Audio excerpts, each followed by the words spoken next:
Salam teman-teman, selamat berjumpa dengan saya Rius Warubu di channel Albia Update TV. Penyesalan memang selalu datang terlambat. Kalau penyesalan datang di awal, Ferdy Sambo tidak akan membunuh Brigadir J. Tetapi karena penyesalan selalu datang di akhir, maka sekaranglah setelah kejadian Ferdy Sambo barulah menyesal. Dan sepertinya Ferdy Sambo dalam sidang kode etik hari ini, sepertinya dia sangat gundah, sedih, dan kecewa. Kalau ia merenungi bagaimana perjuangannya hingga ia mencapai karir jenderal 2 bintang, itu tidak mudah, teman-teman. Harta yang sudah berkelimpahan itu sudah tidak dapat dinikmati lagi oleh Ferdy Sambo saat ini. Lalu siapa yang menikmati itu? Sepertinya usaha yang sudah dia lakukan selama ini seolah-olah semuanya sia-sia.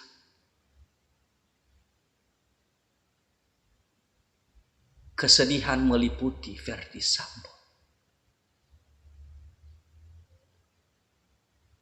Istrinya juga terseret di dalam kasus pembunuhan Brigadir Yosua ini. Sedih, teman-teman. Tetapi semua itu bisa terjadi ketika seseorang melupakan Tuhan yang memberikan berkat bagi dirinya. Ia menyangka bahwa semuanya itu terjadi karena kemampuannya belaka. Ia lupa bahwa Tuhanlah yang menitipkan segala sesuatu kepadanya, baik jabatan maupun harta. Ferdy Sambo sangat pintar dan licik. Walaupun dalam keadaan kesedihan, kekecewaan, penyesalan yang begitu besar, ia masih sempat memikirkan bagaimana nasib karirnya. Bagaimana nasibnya ketika sudah ada keputusan dari sidang kode etik. Maka ia mengambil langkah. Ia mengajukan pengunduran diri terlebih dahulu sebelum kode etik dijalankan. Sebelum ini, Ferdy Sambo ternyata sudah mengajukan pengunduran diri sebagai anggota Polri supaya ia mendapatkan hak-haknya sebagai pejabat Polri. Apakah mungkin ia tahu bahwa sidang kode etik yang dijalaninya bisa berujung pada pemecatan secara tidak hormat atau pemberhentian secara tidak hormat.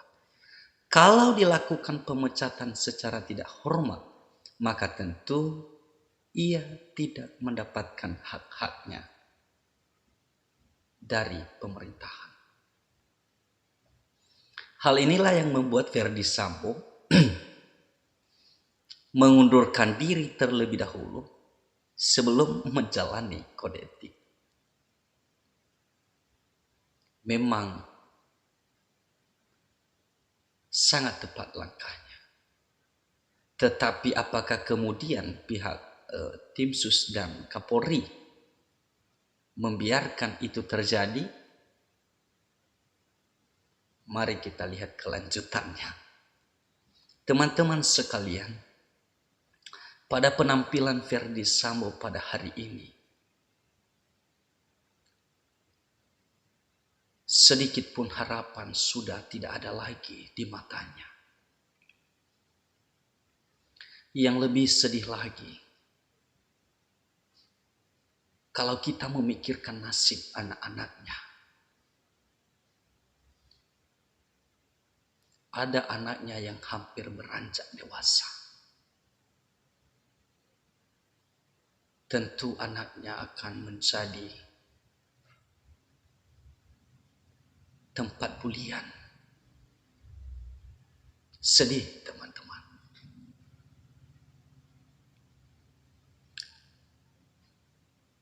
Anak-anaknya tentu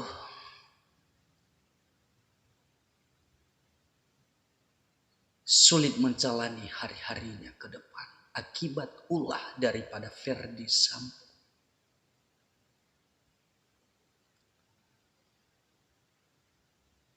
Anak-anaknya tentu membutuhkan dukungan doa dari kita semua, teman-teman.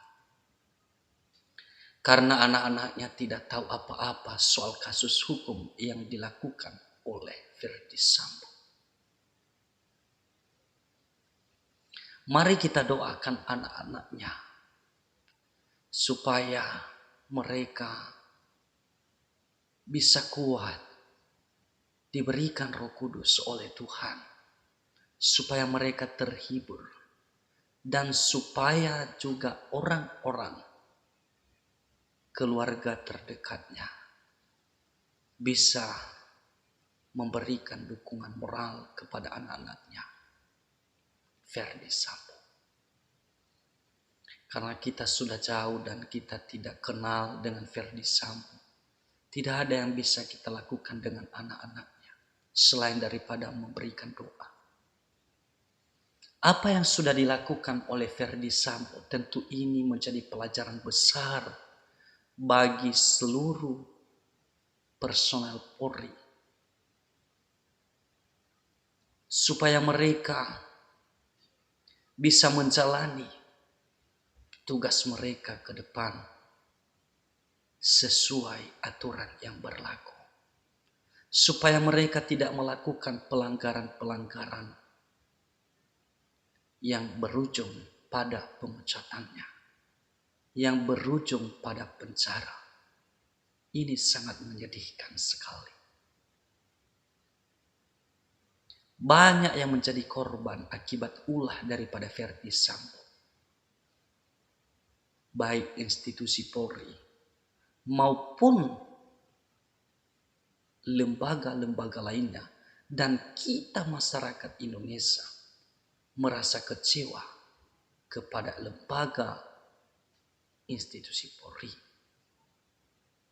Dan terpuji nama Tuhan, kita memiliki seorang Kapolri Listio Sigit yang punya komitmen yang kuat untuk memperbaiki Polri.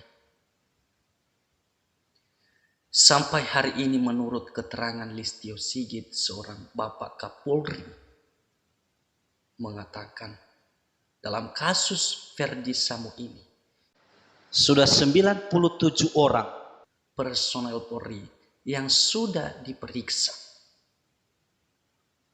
dan di dalamnya banyak yang melanggar kode etik dan sudah ditempatkan di tempat khusus. Mari kita dorong kepolisian supaya mereka bisa mempertahankan marwah kepolisian itu sendiri dan memberikan kepercayaan kembali kepada masyarakat, memulihkan nama baik Polri. Kita doakan Kapolri supaya ia kuat dan bijaksana dalam mengambil langkah-langkah untuk perbaikan Polri itu sendiri. Juga jalannya sidang kode etik hari ini, kita doakan Ferdy Sambo bisa kuat menjalani hukum yang sedang berjalan. Karena apa boleh buat? Memang apa yang kita lakukan itu harus kita pertanggungjawabkan. Setiap manusia, apapun yang kita lakukan, apapun yang kita tanam, itu juga akan kita tuai. Karena Tuhan itu tidak tidur, yang melihat segala sesuatu yang kita lakukan dan akan membalaskan kepada setiap orang menurut perbuatannya. Mari kita terus melakukan kehendak Tuhan dan selalu melakukan yang terbaik bagi sesama. Tuhan Yesus memberkati.